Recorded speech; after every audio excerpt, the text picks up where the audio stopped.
podcast where two bearded film fans watch the 50 best horror movies ever, and then we do some talking about them. My name is Luke Condor with Kate, and I'm joined by my regular co-host, Mr. Ben Errington. The Barrington himself. So I just got to apologise. I'm super sniffly. I've got like some tissues here.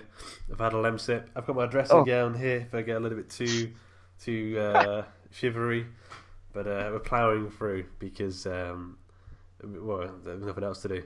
That's the kind of guys we are. Yeah. Committed to the cause, sniffly or not. How's your temperature, Ben?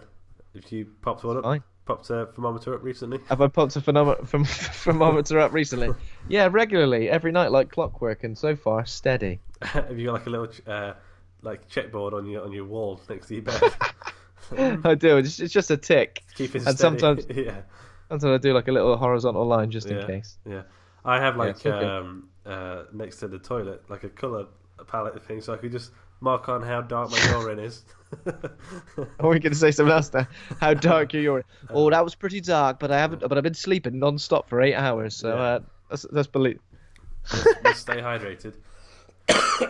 Okay, so last week... week... Are you staying hydrated, Luke? Sorry, I interrupted you. That's all right. I've got some water here.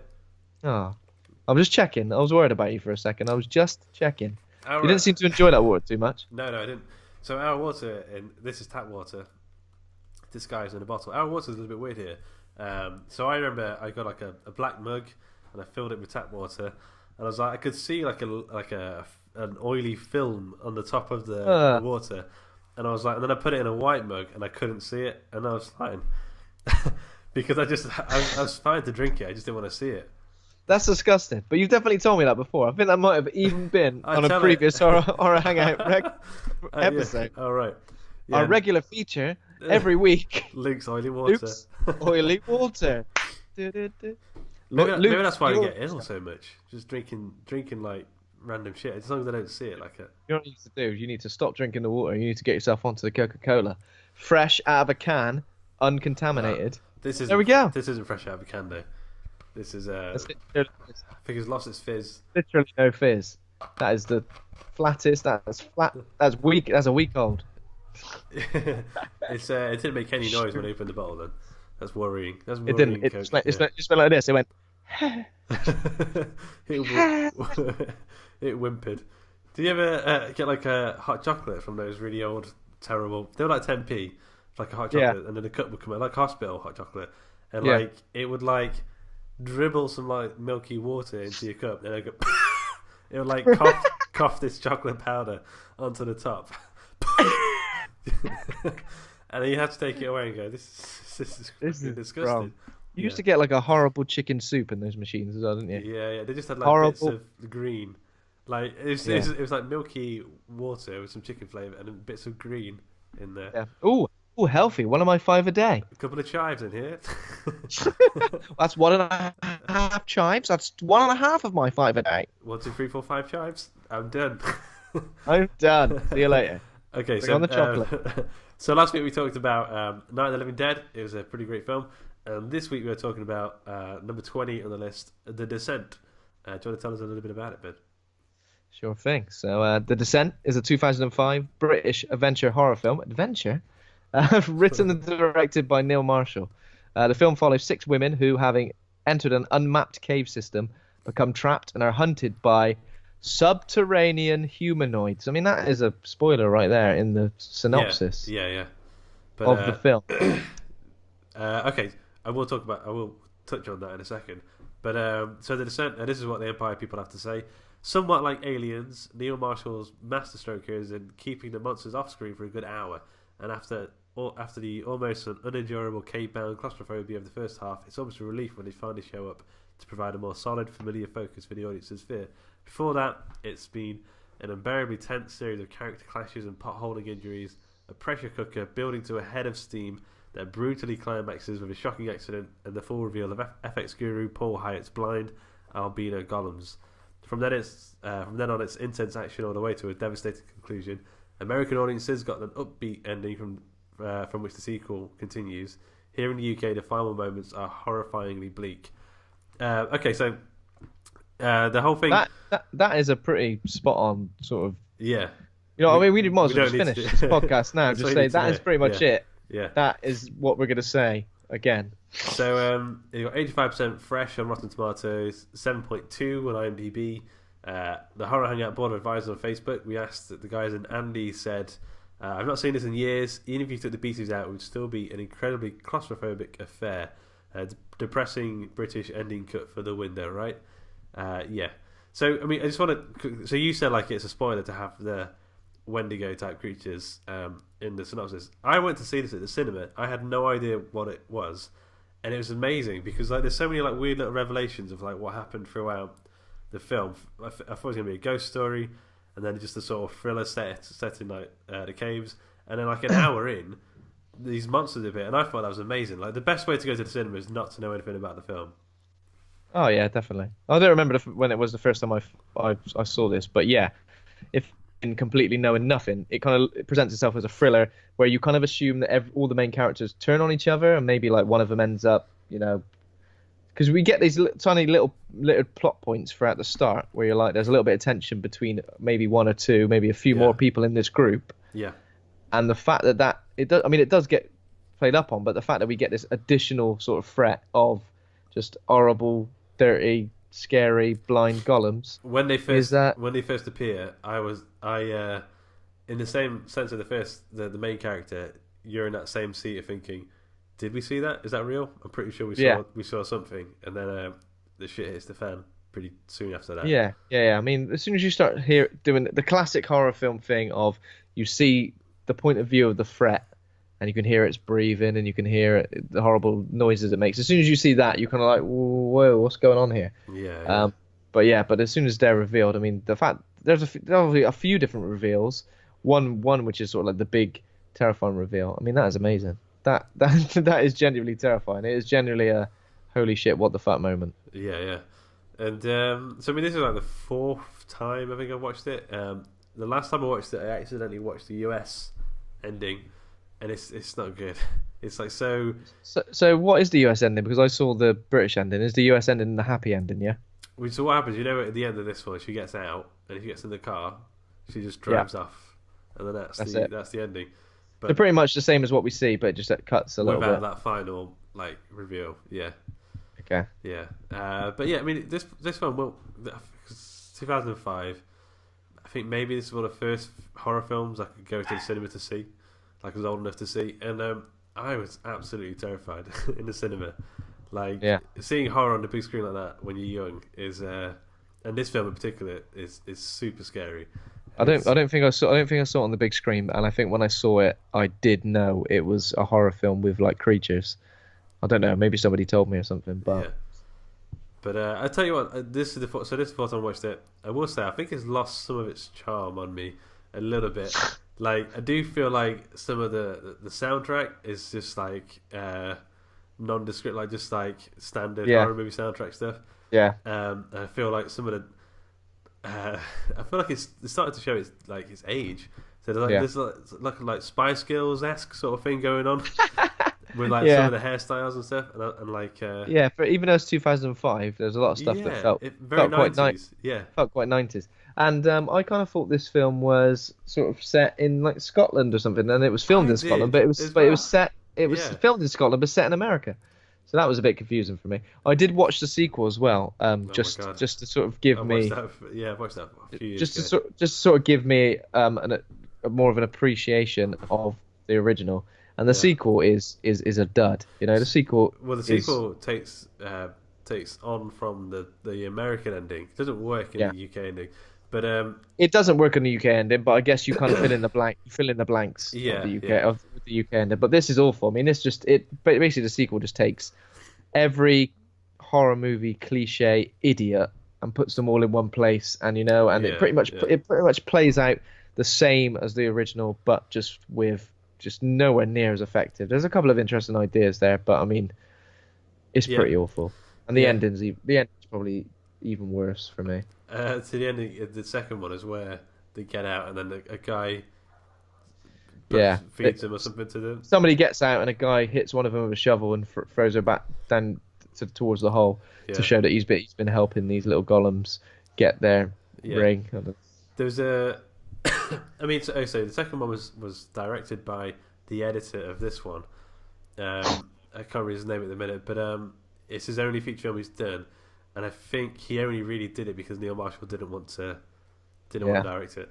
Neil Marshall, the film before this was Dog Soldiers, which is again like has a nice little special place in my heart, like, especially because those sort of the UK horror films that like we can almost imagine in our backyard.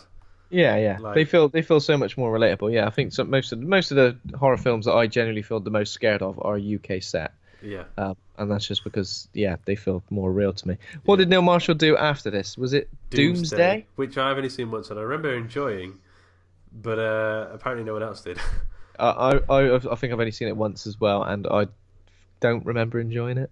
Well, so I think I don't remember much about it. It's like a Mad Max Escape from LA dystopian thing set in Scotland. All I remember is that I was writing something at the time, all those years ago, which is like one of the first really big things I'd been writing. Yeah. And it was so similar to like the initial setup of Doomsday that it like really, really took the wind out of my sails, and I just like stopped writing this thing. I was like, Doomsday is exactly the same as this. They've beat me to it. He's doing that's it. So he's doing the new Hellboy film, the reboot.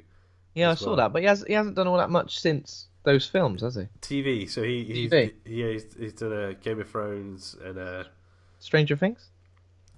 I don't think so. I think Stranger Things is just by those two. Yeah, it is. I thought I read somewhere that he'd done an episode. Maybe not.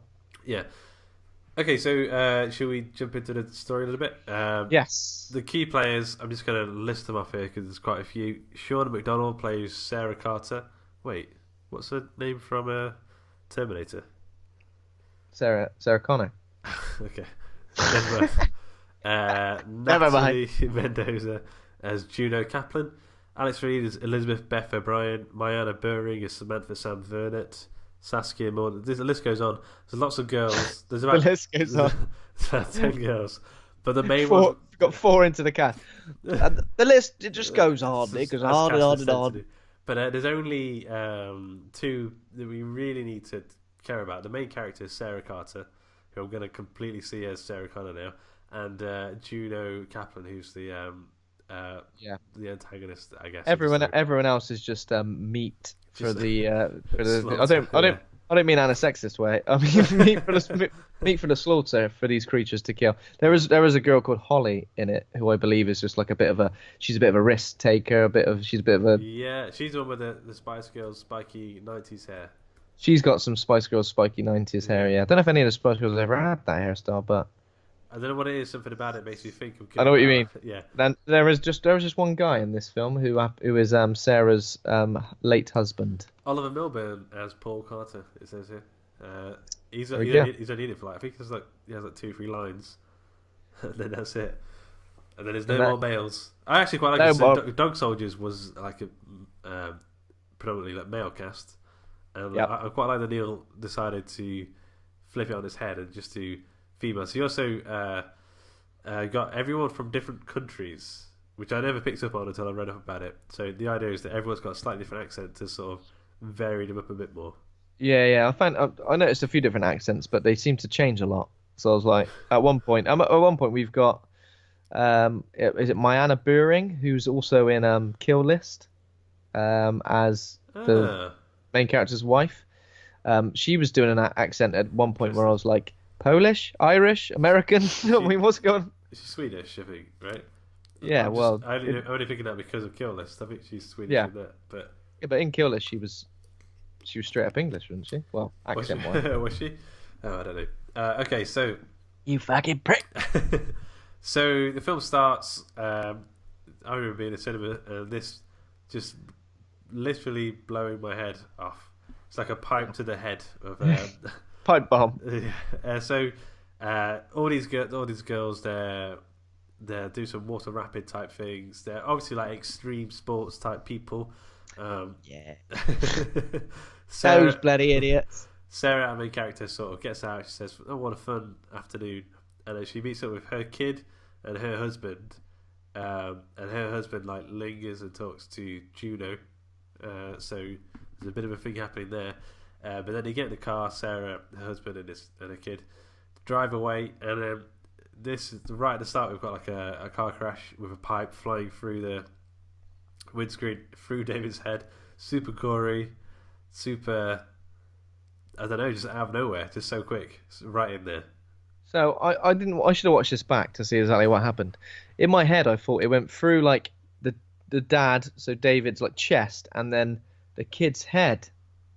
Oh, I don't know. But I couldn't always quite. assumed it was his head, but I don't know. Because you see a head get obliterated, don't you? And I thought, was it? I thought it was his head. But Yeah, maybe it was not. his head there. Maybe it was a head double whammy. Yeah, But it's still pretty brutal. It is still brutal. Yeah, I was Yeah. like, what the fuck just happened? Who's dead? What's happened? What's gone on here? Pipe through the bloody chest.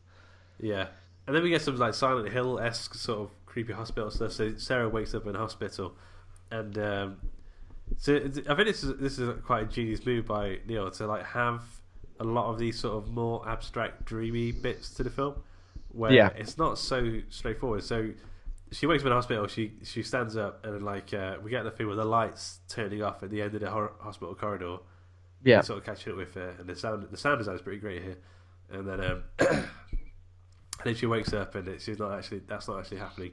But there's loads of little bits like that, and I thought they added to like a whole other element of like horror or fear to the story.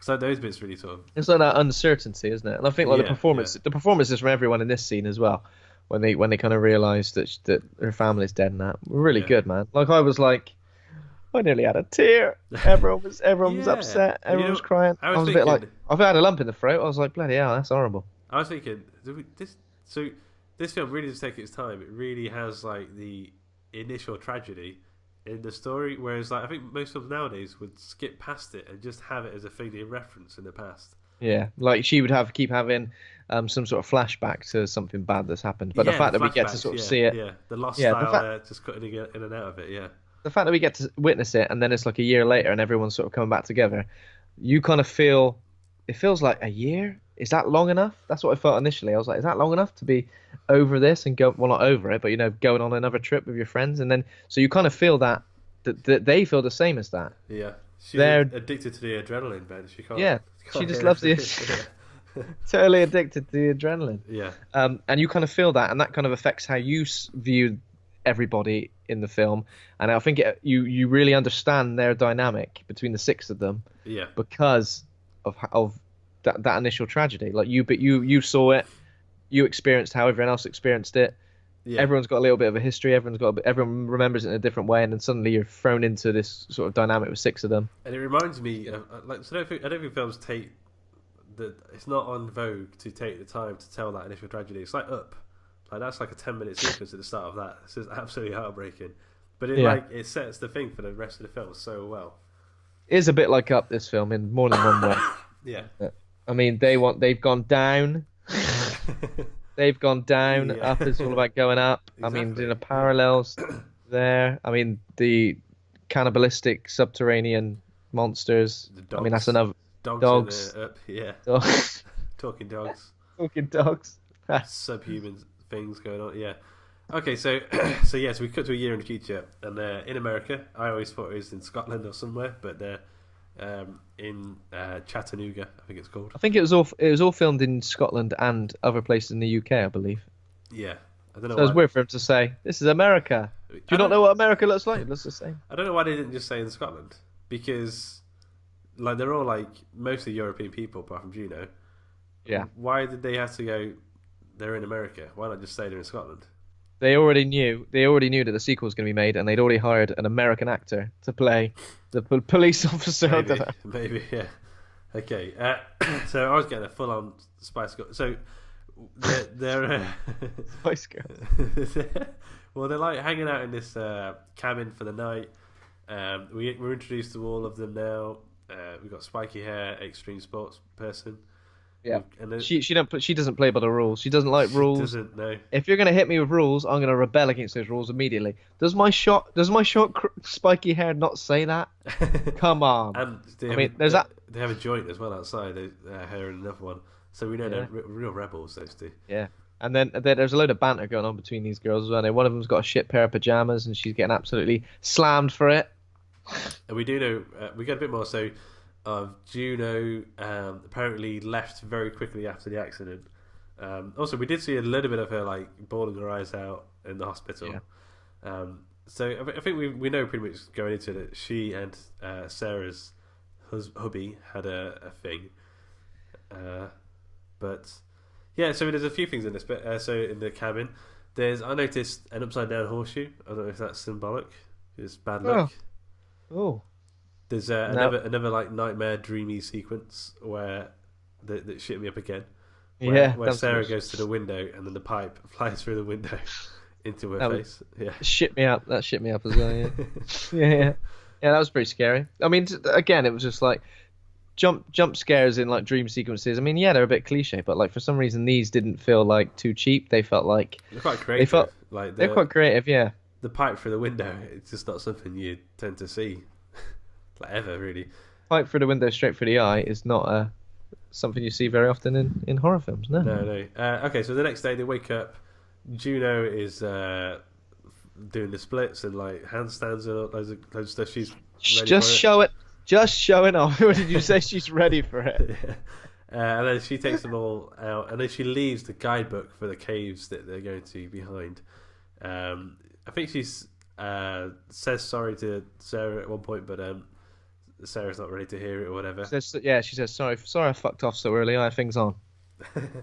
Left a chicken in the oven or something. And so they go to the caves. They go down. It gets quite claustrophobic quite quickly. They seem. I think they don't realise how much of a task of like some of them. Like one of them who says, "I'm an English teacher. This is insane." Because it's like a giant. So they got abseiled down into a big old horrible abyss. Yeah. Into a big old hole. So it quite quickly gets to a point where I think Holly is like scrambling through like a little nook sort of thing going right through, and then Sarah goes through and gets stuck, and this bit is terrifying to watch. Yeah. I think all of this stuff, like as soon as they started having to squeeze through a hole which was barely bigger than they were, that was the moment I started to feel myself feel quite tense. Yeah. Like my chest felt quite tight. Like claustrophobia is definitely something I definitely struggle with. So this was like it just felt so. I think every angle we kind of saw. It's the panic as well. Like it's very believable the way she starts to panic. Yeah, so apparently these caves are all on a soundstage as well. They didn't film any of the cave stuff. No, I was going to leave that for some trivia. Anyway, okay, so yeah, so sorry, I'm getting ahead of you on these trivia things now. None of this was filmed in any cave system at all. It was all filmed in Pinewood Studios in London. Sorry, I'm ruining the podcast, aren't I? I'm just letting the podcast I'll have to make slowly unravel. I'll make some bullshit up later. Don't worry. I don't doubt that. I don't doubt that for a second. But yeah, this claustrophobia stuff was really, really getting to me to the point where I was just like, oh, if a creature or anything turns up in the because I couldn't really remember if anything turned up in these tiny little tunnels, I was like, fuck that. Yeah. There's absolutely no way. And then the cave, the little tunnel that she's trapped in, she just gets out and it starts to collapse behind her. And they get through, and the cave's collapsed, and then that's it. They're kind of stuck. And then at some point, it comes to light that Juno has basically led them into an unexplored cave system because she wants to have it named after them or something. Yeah, this is where one of the characters sort of says, "Well, don't worry, we'll be rescued soon because people would have known we're coming here." And she's like, "Sorry, we've actually come to a completely different place. So I've stitched you right up." Yeah. They find some rivets. Are they called rivets? Those little things. Oh, what, like the little hook things? Yeah. Rock climbing. Rock climbing and caving, little holes. They find some, but then they're like, "These are bloody 100 years old, mate." So obviously like some 100 years. So okay, I'll leave that for later. But so are we supposed to think that the monsters come from 100 years ago? Well, I think we're led to believe that the monsters are like Neanderthals. Who stayed underground. Okay, that makes sense. And sort of evolved and adapted. Yeah. But obviously, we see this 100-year-old cave and equipment, so we understand that people have been here before, and unfortunately, people haven't got out. Okay, yeah. They find like some cave paintings, like you said, and one of them says, "Oh look, there's a hole there. There's a hole there. So we're stuck in this one we should be able to get through the civil one. Yeah. And then this is when it's like Neil Marshall went, okay, I want to do a cave trip film where every single terrible, horrible thing that can happen does happen. Like, because like there's one of them gets so obviously the cave collapses behind them. There's a claustrophobic bit. There's a bit where one of them gets like rope burn on the hands. There's another bit where someone falls down a hole. Yeah, well, there was this bit where someone was where we found loads of monsters. where we found the original cave hooks, the little hook things that people use. A woman had to Spiglets. Spiglets, Spiggles, Twiglets. Yeah. She had to like basically go over a massive gap and basically put some new ones in and make a rope. I mean, that was horrible as well because she was just like hanging there. Have you ever been rock climbing? That's impossible. Next level. Yeah, like I think world class rock climbers can't quite hold their body. Could Tom Cruise in Mission Impossible 2 do that? No. Do you remember? Because he's doing a lovely bit of rock climbing at the start, isn't he? Yeah. He's doing a lovely bit of that, hanging on. I couldn't do that. I feel like Sylvester Stallone in Cliffhanger could do it. Yeah, he could definitely do it. I feel like I've got such a wet grip. I would just be like... Exactly, it's wet as well, yeah. So I don't think that would be quite as possible as they... But, there's also monsters in it, so, it's like some Assassin's Creed climbing going on. Yeah, exactly. I was not ready for it. But yeah, around about this point as well, Holly, the spiky-haired little 90s Spice Girl, bewitched jeans. I mean, she gets ahead of herself. She's like, I can see bloody daylight, and she starts running, and then she falls down a fucking hole. Yeah. And her leg snaps like a lollipop stick. Yeah. Snaps off. She kind of deserved it. She ran ahead. Juno tried to save it. I at the minute, I don't think Juno is a particularly bad character. Obviously, she's got like some character flaws, but she's sort of. I think she gets treated a little bit harsh. She does. She gets treated as if she's like a bitch or something. But I mean, we don't really know what Sarah's relationship with her husband was like. I mean, not saying I advocate adultery in any way. Punched him in the dick every night. Did you not remember that bit? Oh yeah, every night. And morning. Good night. Oh, Jesus Christ, that again. I'm gonna call Juno. Yeah. So, Sporty Spice falls down a hole and breaks her leg. That's a good name for her, actually, Sporty Spice. Yeah. Melanie C. She loved the backflip, didn't she, Melanie C? Yeah, Mel C. Yeah. Okay, so then all of them go down and are like, oh god, look what's happened. Bones hanging out. And then as they're sort of trying to help her out, Sarah, our main character, has a little wander, and then she sees something in the moving in the dark. This is I think this is a primal fear when you think you're alone, and then like think we're alone now. Oh no, there's a monster. Oh no, there's a monster lurking in the dark. You know when you think you're alone, there's a certain sense of like comfortableness, and then like something moves, and then you realise you're not alone. I think that's a weird like primal like being a prey, so being some sort of prey species fear. But yeah, so she sees this thing in the dark, and he looks like a little rat boy. And then she turns, and Juno's just like standing there. That shit me up really bad. Not the rat boy, but Juno just stood there. Yeah, there was a lot. I mean, there was a few moments of this where characters like creep up on each other. Do you know what I mean? Like things that would never usually happen. Yeah. Things that would happen where you go like, if you saw someone. I mean, there's a certain moment, but we'll discuss that in a second. Yeah. But where someone's over there doing something, and you think they might be a little bit worried or scared. Yeah. I'm not gonna just creep up behind them and put my hand on them because that'd be silly. You just go, from a distance, you just go, mate, you all right? Yeah. I like to walk until I'm like my nose is touching their ear before they turn. And then go, are you okay? and usually that calms them right down. So I took the time at this point. So it was bang on 45 minutes. So it's halfway through the film, and we see the first sign of a monster. That's rare for that to take so long, and it's never once felt like boring. Like it's no. Been like terrifying. And I think a lot of the time in sort of monster films as well, you kind of get like a monster prologue, don't you? So you get like an introduction to the monster in the first scene of the film, where you see someone being killed by it, or someone experiencing it or discovering it for the first time, Yeah. and then we go and tell a different story. That's kind of what usually happens. But with would this, the fact that we haven't got yeah, what would happen is they go in the cave, and then the camera would pan to the right, and there'd be like a toxic waste. It's like a container next to it. Yeah. Don't enter monsters inside or something. Wait a minute. But it's been like so tense all the way through. I don't know. The months I like everything when things go like a next level. So yeah, this is great. So what do you think about the monster design?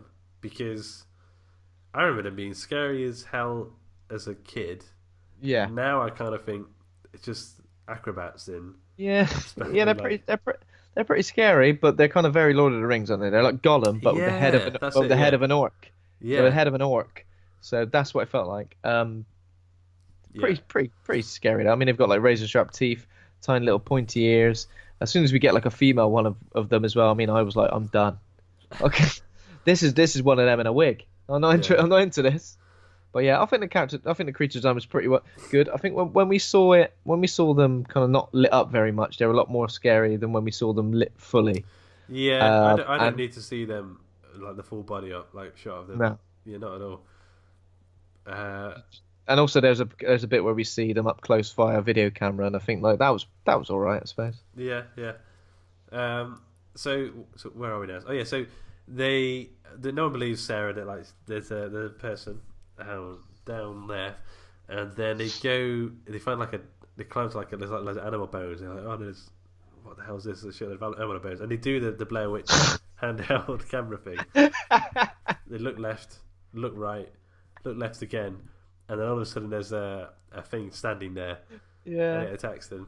But that was pretty horrible. I also found the crawler at this point looked a bit camp. He was like, yeah, he looked, and he tangoed one of them on the head. Yeah. It was like that. It was like that. It was just sort of doing a weird sort of. It was just there like that, doing a weird sort of. I think they were going for like some sort of like mole creature sort of thing, but imagine it tangoed one of them. That would have been full 90s then. If the Spice Girls had gone down, they should have done an advert in the 90s. The Spice Girls went down a hole and they got tangoed. That would have been pretty great. Yeah, and this is when we see it sort of start. You can see what it's capable of. This crawler, I guess. Yeah. So it kills Holly. I mean, she's probably the best one to have gone first because her leg was broken and she was holding everyone back, wasn't she? So she sort of gets her neck ripped out. Oh yeah. That was good. I mean, loads of blood. Melanie C. See your throat ripped out now. Okay, and then she so what happens there? So they all kind of get split up, right? Sarah runs away. She falls down, smashes her head on the floor. Yeah. Juno tries to stop them from taking Holly's body away. The two others that I haven't mentioned by name, but they run away. Sisters. They're sisters, aren't they? The two others. Okay, I didn't pick that up. Let's call them the Swedish girls, Swedish twins. And then what's her name? Juno starts killing them. She turns into Buffy the Vampire Slayer. And I thought Juno reminded me quite a lot of Lara Croft. Maybe more so in like the newer games where she's more of a like. You know what I mean? She's got that sort of pickaxe type thing that she carries around in the game. She was using that, and she was dressed a bit like sort of classic Lara Croft. So in my head, I was thinking she'd make a good Tomb Raider. Yeah. Natalie Mendoza. Yeah. But yeah, this is obviously a classic moment. She's attacking all the creatures, and suddenly she thinks she hears one behind her, but it's Beth, again inexplicably. Is creeping up on her. Yeah. She basically just turns around and sticks the old pickaxe straight through her neck. Yeah.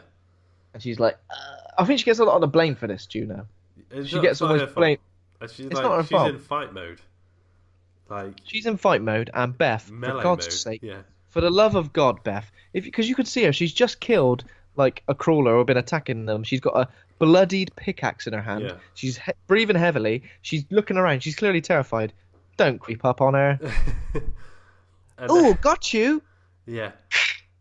And then, so like, this is what I mean. So I feel like Juno does get like a bad sort of, especially here. So Juno kills that one, and she finds the other two again, the sisters. I think it's because she kills Beth, kills Beth and then leaves her. I think that was kind of what we were supposed to see. Is like, Okay. there's nothing more she could have done. She just stuck her through the neck. You know what I mean? What are you gonna do? Yeah. Okay, well the leaving thing's a bit bad, but so this is more of a redeeming feature. So she could get out because she finds like an arrow pointing to the way out, written on the wall. But she says to the Swedish sisters, "I'm not leaving without Sarah." So I think, surely that's quite like a heroic choice. Like it's quite a redeeming choice anyway. But is she only doing that out of guilt because she was shagging her husband? Yeah. I think she feels a level of guilt, not just because she was shagging her husband, but also because she left so soon after the tragedy. So she probably thinks, was she driving the truck with the pipes?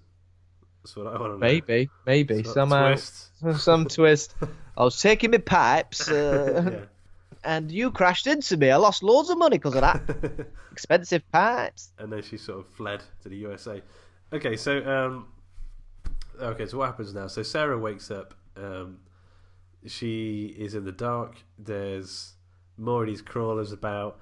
I think she sort of hides in the dark at one point, and one of them's like walking past her and stuff. But like, this is when we start to realize. Sorry. This is when we start to realize that they're blind and they can't like. Yeah, but they. This is the thing. Like, so I know we find out a little bit later on that like they're blind, but they can hear things. I think they would still be able to smell things, like in the darkness. Yeah. Like, the other senses become like unless we're made to think that like Sarah ends up sort of covered in blood and gunk, doesn't she? Well, I mean that's a bit afterwards. But like he goes right up to it, and I kind of feel like if like. So, they'd notice like changes in the temperature. They would, or something, they would know because they're like they can tell exactly where things are around them. They're not like it's almost like them being not able to see is too good of a plot device to mess it up with them going, oh well, they can smell and hear so well that they'll be able to find them anyway, because they kind of work like bats, don't they, where they sort of like screech sometimes. Yeah, like echolocation. But like they never said they were nose blind, and I don't think they would be. Like, but yeah. So does that bit when it's like right in her face? I was like, I have no doubt he would know she was there. Like, because in that sort of situation, those sort of animals can like sniff out the tiniest bits of food and stuff because that's like how they operate. So the fact that his face is there in front of hers and he just goes nothing. Yeah, I think maybe they probably should. Get solid style. Exclamation mark. Yeah, that'd be terrifying. That'd be terrifying. But the thing is, it was probably too good a plot device for him to mess up with that. So in order to stop the plot holes with that, they should have not included a sequence like she got so close to it. Yeah. They should have always had them fairly distant. And, yeah. do you know what I mean? Or she held its nose as it crawled past. Like snuck a peg on there, snuck a spiglet on there. You know, the climbing things. Oh yeah, so it was like I can't smell anything there. How many of these are we made to think live down this hole as well? An unknowable amount, like a whole like tribes civilization worth of thing. I bet the idea is that the deeper you go, the more there are. Oh, we only see one female there. Yeah, she kills that one. Yeah. But like, imagine if they come from humans, they're going to be mammals, so they're only going to have like babies. You know, a human mother can only have like 9 babies at the most before she's all messed up. Before she's useless. I like because I didn't really know that piece of information. Where did you get that piece of information from? Why do you know that? I'm just making it up. But this is you're just making it up. Trivia. Just some trivia. But they can only have 9 babies until they're useless. So we used to have loads of dogs, and I know with the bitches you can only breed them so many times before they start to not be able to have babies, or they get complications, or all their insides get messed up. So I don't know any human beings who have more than who have more than 8. Yeah, eight's like the limit. I mean, I know at least 4 or 5 people who've got 8 kids. But other than that, so if they got 9 kids, I go, "What are you doing? What are you playing at?" Exactly. So I kind of feel like there must be more mother ones down there somewhere. Mummy ones. Okay, so what happens next? So So Sarah sort of goes into a big oral pool of pure she has her blood own and scrap. guts. She has her own Juno moment, right? So she starts to scrap a load of him. Yeah. The mother one. They go into Ripley mode like pretty quick, don't they? These guys. Yeah. Like, Well, they're extreme sportists, aren't they? They're all which means they're obviously good at killing things. They're obviously good at killing humanoid creatures. You know, they love a bit of extreme sports. The next step up is just bludgeoning these creatures to death with rocks and. I'm sure there's like a young kid one, and she like stumps on its head or something. Is there a kid one? I think so. The one that after that, I think the mother comes as retaliation because of that. I think she kills like a little teenager one. Oh no, I didn't even notice that. But yeah, so they end up in a pool of blood, and that's never pleasant. So I think she has like some sort of psychotic episode or something. After that, I'm not too sure. So it's like a combination of obviously her losing her family and then having to fight for her life against these horrible beasties. When will it end? When will it end? And then getting in a horrible pool of blood, a nice relaxing pool of blood. And she got a council tax through. Just before she left. New lucky bills coming in. How much for a year? I better be able to put that across 12 payments. Yeah. I can't. Oh my god. Carney's an MOT. Jesus. It was just all happening at once. Yeah.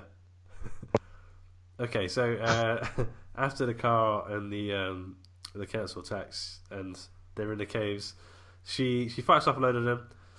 She catches up with Beth, who got stabbed in the throat by Juno. Catches up with her. She just meets Beth for a coffee. Beth's like, I've been bloody stabbed in throat. And then she says, "Look here, you don't trust Juno." She's got like what necklace that she tore off her. She got stabbed in the throat, and then I think from that, Sarah is able to realise that Juno's was having a love thing with her husband, and she goes, "I probably shouldn't have punched him in the balls every night." Since our wedding day. How does she work this out then? Is it just like you're made to think she knew all along, but now she's accepting it? It's something written on it. It said like "live each day" or something, and I think there's something similar.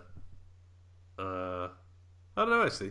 I should look into that because he just sees it saying "live each day," and she's like, "That's exactly what my cheating bastard husband would have said." You've been shagging him, haven't you? That's not good enough reason. That's like she's got to hang around her neck all the time. It's like a pretty standard saying, "Live each day." Live each day. Where have I heard that before? Yeah. Live each day in order. Does it? Oh right. I was gonna start on a Wednesday, finish on a Monday. I don't know. There's only 2 people I know who say this saying. And also, it smells like his balls. What have you been doing? Okay, so she goes like, okay, right, well, I'm gonna mess this bitch up, I guess. Juno and the 2 sisters are escaping. One of them Oh wait, sorry, we just forgotten. Sorry, Luke, I've interrupted. Yeah. More than one occasion. She also finishes Beth off with a big old rock to the head. See, I missed that. Sarah does. And I don't remember like that. I'm sure I saw it last time, but when I watched it this time, I was like, I'm sure she finished that. I must have just looked at my phone or something at that point. Yeah, she goes, "Don't let me live this way. I can't live with my neck. You won't live this way for long.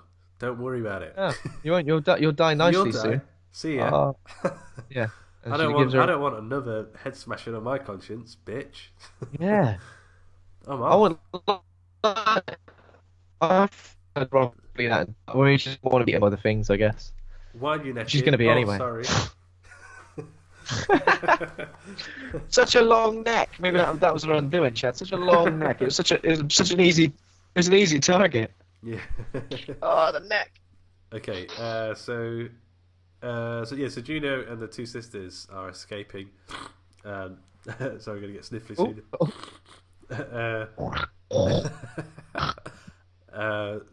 So what happens now? So one of the sisters dies. The 2 sisters die. Yeah, they're trying to. There's quite a big sort of chasm that they've got to get across, and one of the sisters kind of just gets halfway across, and doesn't someone? I think one of the creatures appears, jumps on her body and rips her throat out. Tears while the rest vein or artery out or something. Yeah. tears a tit off, and then I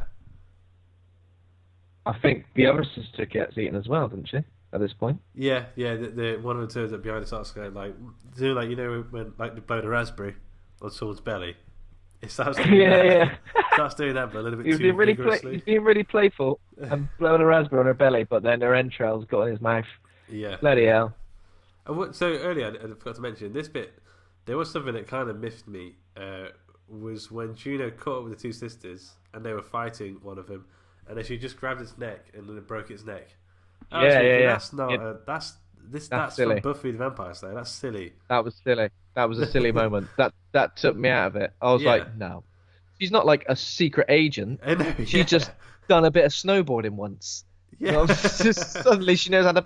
I always think that. Do you ever? Because sometimes, like with the neck snapping thing, I always think, could I do it? I'd like to try. Could I do it? I'd like to try. But then I imagine it's such. I bet I understand how to do it. You try to go one way, so they're like trying to go against it, and then you suddenly switch it up. And do you know what I mean? When my dog's trying to lick me on the face, I do that. I go that way, and I go around them. Just similar sort of technique there. I love your point of reference for that. There's always a dog trying to lick me in the chops, and I got to get away from it. Oh, fucking hell. You just end up doing some sort of like head dance with a dog. Yeah. But I don't think that. I don't know if that's even possible in real life. Oh, that bit was just. She could have just come up behind it and like choked it, or could have come up behind it and stabbed it. Anything but the classic. Anything but the classic James Bond. Well, not even James Bond, but like secret agent. Exactly. James Bond doesn't even do that. James Bond even goes, nah, that's a bit out of my. Have you seen was it even I don't know how to do that. Casino Royale when he's trying to strangle that guy? Like, yeah, it takes forever.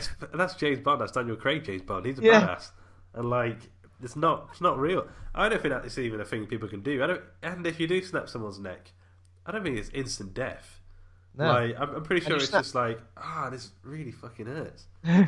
Oh bloody hell! One of my vertebrae has just slightly come out. Like maybe if there's something like a spinal thing, they just like fold. But it felt like I like the sort of. Everyone was quite desperately trying to stay alive in this, and when they were fighting, it felt like they were fighting for their lives. And when that bit happened, when Juno just snapped one of her necks, it took me out of it, and it reminded me, even though I knew that I was watching a film, it reminded me that I was watching a film. Hang on a second. Hang on a minute. Watching a bloody film here. This is a film. This ain't a documentary on Netflix. I thought it was real life. Yeah.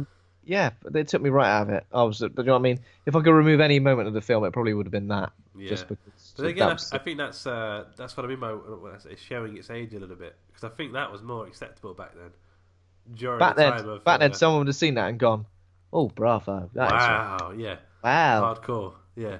Now I see it and go, "That's fucking bullshit. It's not real. That's nonsense. That's nonsense. Silly. I think silly is the word for it." Okay, so and then Sarah catches up with Juno, and then she has the pickaxe thing. And then she does another like a bit of a old fashioned James Bond moment where she lets her hand open up a bit and the pendant, Juno's pendant, falls down. And again, it does get a little bit silly here. And the music's like full on, superhero epic. moment, epic. Yeah. She goes for the leg, and then leaves her to fend for herself as all these other crawlers sort of catch up. Yeah, well, before this, they're kind of fighting quite a lot of the crawlers, and it was like, it reminded me of like a superhero film where they were like, you know, in a superhero film where like one person squares off against an enemy, and another person squares off against another enemy, and they're kind of like fighting that one. And it cuts back and forth. Yeah. It felt a bit like that, rather than two people genuinely fighting for their lives. It felt like two badasses. I think that's why it said adventure film, you know, as the genre, because I think the music does have some sort of like weird adventure moments to it that I'm not a big fan of, and I only notice them more now that I watch it back. But yeah, so she stabs her in the leg, and then she gets out basically out of the caves. There's like like epic music as she's sort of crawling out, slow motion as she sort of bursts out of the ground. The classic moment where she comes out of the mossy ground, just like taking a big breath in, like she just come out of the bath. It's like Jim Carrey coming out of the hippopotamus's ass. Yeah, it's exactly the same as that. That's exactly what I went back to. Yeah, and then so she gets out, gets in the car, goes to drive away, and in the American ending, she just drives away. In this ending, there's another jump scare, and Juno's ghost is next to her, and then she's back in the caves. But I do like the way it ends. Has this thing where there's a bit of motif all the way through the film of her kid's birthday cake. Yeah, and then they do like a really nice cut here where it's dark, and then the kids wants to blow a candle. It pans right and then left, and then the candle is actually her torch that she made earlier in the film. And then and then we cut back, pull back, and then realise that she's not out of the place at all. She's like surrounded by. So her escape as such was just a dream or a vision or something. So she never actually escaped. She's still in the caves, probably maybe forever until the sequel. Yeah. So I like that ending because I like grim endings like that. It's a good ending. I like that ending. However, I don't know if I liked the fake ending bit.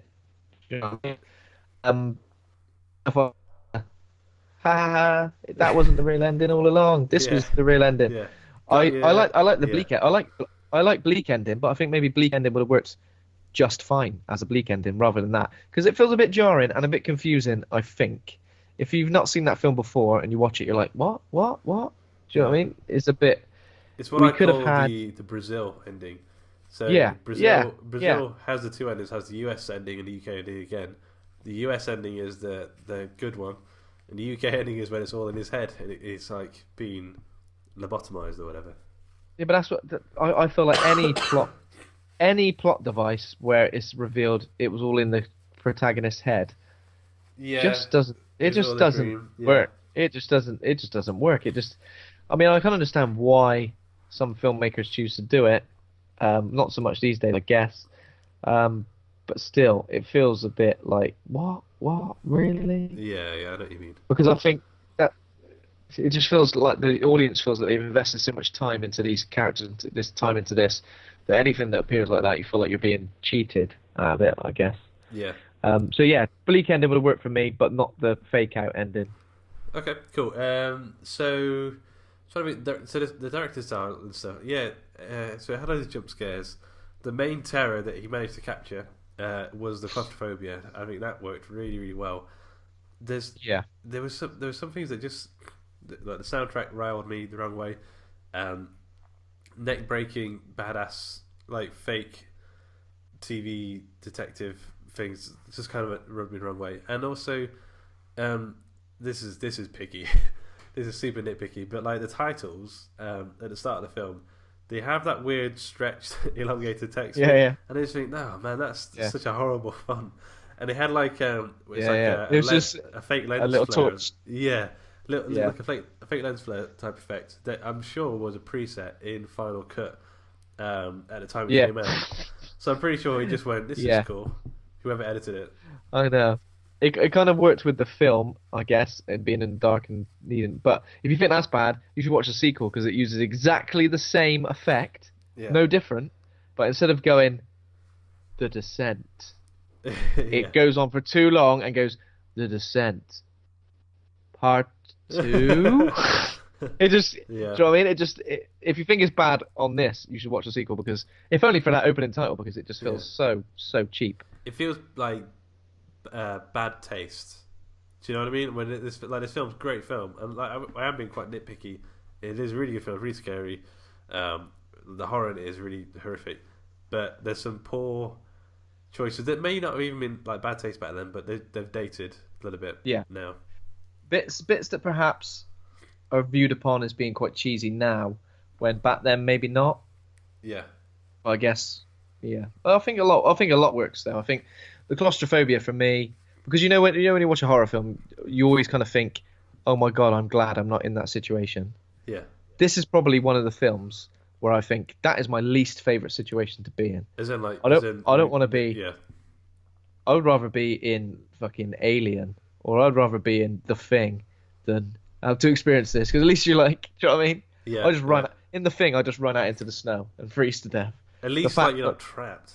Like I remember, I went on like a caving thing in like a school trip. We were down in these caves, and they turned the lights off. It's so dark and so scary. Like, and then just to think if there's things moving through there as well. Like, yeah, yeah, it's horrific. I mean, I know there's a lot of good use of light in this, but I think a few pitch black bits would have been quite cool in this film as well. I don't think you get too much of that. Yeah, I think that would have been good. Pitch black and then noises and stuff moving around you. Yeah, Would have things been that great. felt like they were close. Yeah. Yeah, definitely. I'm getting a Okay. sniffle now. Yeah, sorry. It's viral. Okay, so It's viral. the trivia. You ready? I'm ready. Did I not ruin the trivia, Luke? No, a bit. Number one, the underground scenes were shot in a small caving system in the north of Scotland. True or false? The underground scenes were shot in a small cave. That's false. Exactly, yeah. This is what you said earlier. So they were all filmed, I think there's like 5 sets built in Pinewood Studios, and they had some sort of new technology. If you watch it back now, you can see it's a set. Like, Yeah. it's There are a few sequences. Once when they all stood in different platforms near the start. Do you remember that? yeah, They all yeah. stood in different areas. That looked very PS2. Looked a bit like a cutscene. Crystal Maze area to me. Like, Yeah. yeah. So it's fancy set, and they had like some new technology where they would constantly spray them, so it's like they always looked a bit wet and stuff, which Yeah. works quite well. Yeah. Okay, number 2. Neil Marshall cites The Thing and Texas Chainsaw Massacre as being big influences in this project. Yeah, I can see why. Yes, he Yeah. apparently did say that. So on Wikipedia, check it out. It's true. Okay, number 3. Oh yeah, so this is quite interesting. If it's true, they kept the crawler creatures hidden away completely from the actresses until the very moment where they do the pan with the camera and it's just to behind it. Oh, and then So yeah, so to get a proper reaction from the girls. yeah, I can believe that. I reckon that was true. That's true, and I kind of gave that one away a bit. Okay, so this It did. story was actually inspired by a trilogy of novels about underground creatures called The Descent by Jeff Long. Oh. True. No, false. But there is a trilogy of novels called The Descent about people who go spelunking, and then they get trapped, and there's like an underground society of Wendigo type creatures, by Jeff Long, and it's apparently like completely different. Right. Neil Marshall said he's never read the book, doesn't he never got the influence from it, but it's so similar. Oh, that's Yeah. strange. What is it like? Is it like horror novels? Or... Yeah. Yes. It's called The Descent, and it's like the same story idea. But I mean, like, that's how things are. I mean, that's why comedians come up with the same jokes sometimes. It's like the zeitgeist. We just sort of Zeitgeist, tap man. into it at the same time. Okay, so the last one, except for one man, no men appear in the film. Is there anyone in that like hospital corridor? That's true. I'm gonna say supposedly, but not really, because all of the creatures are male, apart from the one with long hair. Luke? Did you just assume their gender? Triggered. Oh no! Oh no!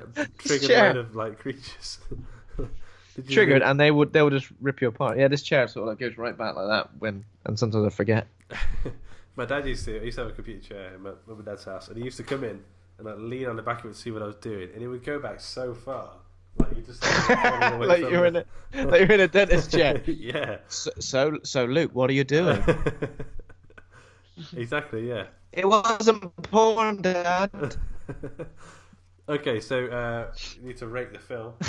What are you gonna go for? I think I'm going to rate this film quite highly because I've seen it a fair few times and it's always effective. I reckon I've seen it maybe 4, maybe 5 times, and again, yeah, it was effective, and I really felt the claustrophobia, really felt the horror. A few cheesy moments, but I think I can kind of overlook them in terms of my overall opinion of the film. I think I'll go for a B+. Nice. I'm gonna go for B. I think it's a really solid horror film. Rock solid. And like I said, like I think it didn't have like a massive budget, and that kind of shows. But this film does hold a special place in my tum tum because I went one of the first times I saw it at the cinema, horror film I was old enough to see, and it was genuinely scary. Like, there's bits of this film that I'll remember forever. Apart from that next napping bit, that really did miff me off. Yeah, but I think I didn't remember that bit this time anyway, so I've obviously forgotten about it. Yeah, you look past that bit. Okay, so the next film on the list is a film I've only ever seen once. Toby Hooper's Texas Chainsaw Massacre. You ever seen it before? I have indeed, Luke. Yeah, I've seen it quite a few times. Terrifying.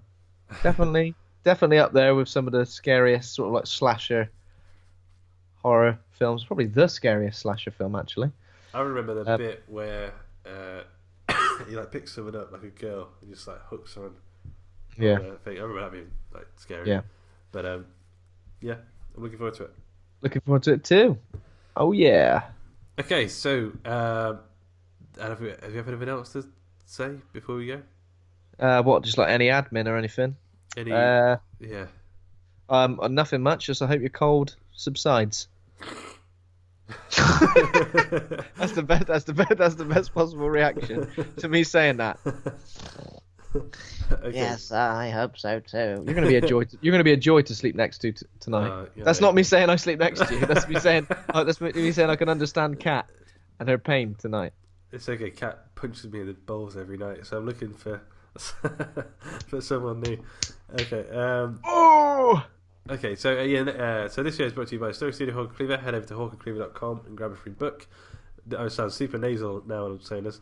And also become a patron over early access to episodes, bonus content, and heaps of free stuff at patreon.com/Hawk and Cleaver. Thanks to Kovac Kalman for our theme music. Thanks to Acast for hosting the show. Thanks to the listeners. Give us a rating on iTunes. Why not? Come to the Horror Hangout Facebook group and have a chat about horror films. Thanks to my co-host Ben for being a real horror dude. Thanks, Luke. Thanks to the Lemsip for making me able to not sneeze all over the computer. Thanks, Lemsip. Thank you, Lemsip. All right. Bye.